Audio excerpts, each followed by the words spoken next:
بسم اللہ الرحمن الرحیم۔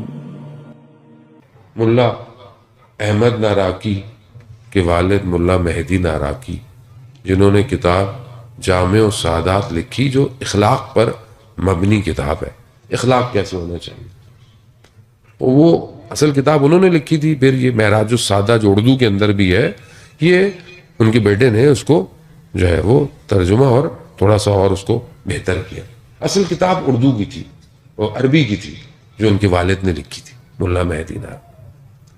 وہ جب لکھی انہوں نے تو وہ کتاب بہت پذیرائی ہوئی، بہت لوگوں نے اس کو، خاص طور پہ نجف کے علماء نے اس کو بڑا قبول کیا۔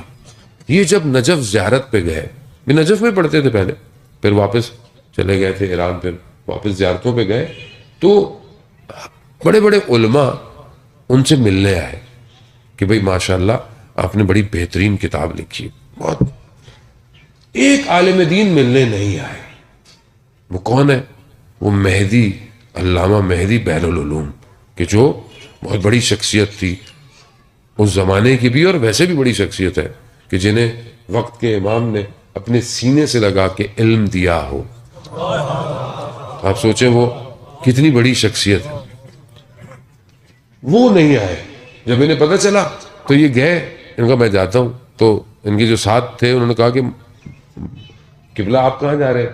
ان کو آنا چاہیے تھا، جیسے ہوتا ہے نا ہمارے بھی آس پاس لوگ ہوتے، تو ان کے ساتھ بھی تھے، آپ کہاں جا رہے ہیں؟ ان کو آنا چاہیے تھا۔ ان کا نہیں، وہ سید بھی ہیں اور بزرگ بھی ہیں۔ یہ چلے گئے، وہ درس دے رہے تھے، یہ جا کے بیٹھے درس دے رہے، درس ختم ہوا، وہ اٹھ کے چلے گئے، یہ بھی اٹھ کے چلے گئے۔ کچھ دن گزرے، انہوں نے بولا میں پھر چلتا ہوں۔ ساتھ والوں نے بولا بس کرے مولانا صاحب، گئے تو تھے، انہوں نے تو دھیان ہی نہیں دیا۔ ان کا کوئی مسئلہ نہیں ہے، سید ہے، بزرگوار ہے۔ پھر درس دے رہے تھے، درس ختم ہوا، وہ بھی اٹھ کے چلے گئے، یہ بھی اٹھ کے چلے گئے۔ یہ پھر زیارتوں پہ گئے، کربلا، سامرا، قازمین سب کر کے واپس نجف پہنچے۔ جانے لگے نجف سے واپس جب، تو انہوں نے بولا میں ایک اور دفعہ سید کی خدمت میں چلتا ہوں۔ کسی نے بولا بس کر دیں، کتنا اپنے نفس کو توڑیں گے آپ؟ نہیں۔ جیسے ہی یہ نکلے اور ان کو پتا چلا کہ یہ آ رہے ہیں، وہ ننگے پاؤں دوڑتے ہوئے ان کو گلی کے کونے سے لے کے گئے، بٹھایا، گفتگو کی، سب کچھ کیا۔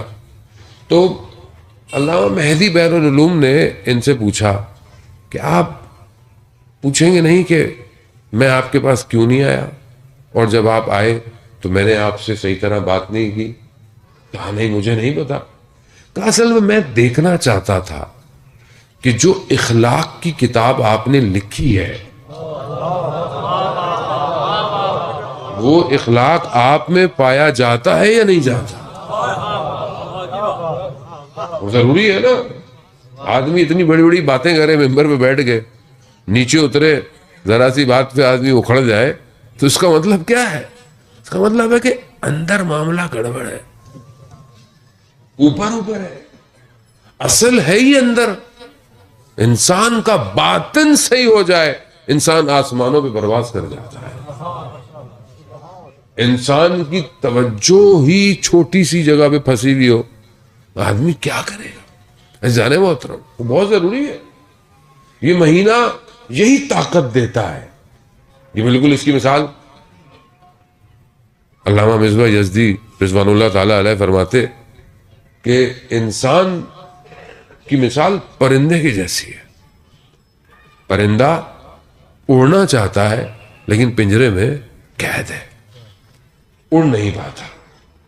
کہا بالکل انسان بھی ایسے ہی ہے، انسان پرواز کرنا چاہتا ہے لیکن اس کا بدن اس پنجرے کی طرح ہے جس نے اس کو روکا ہوا ہے۔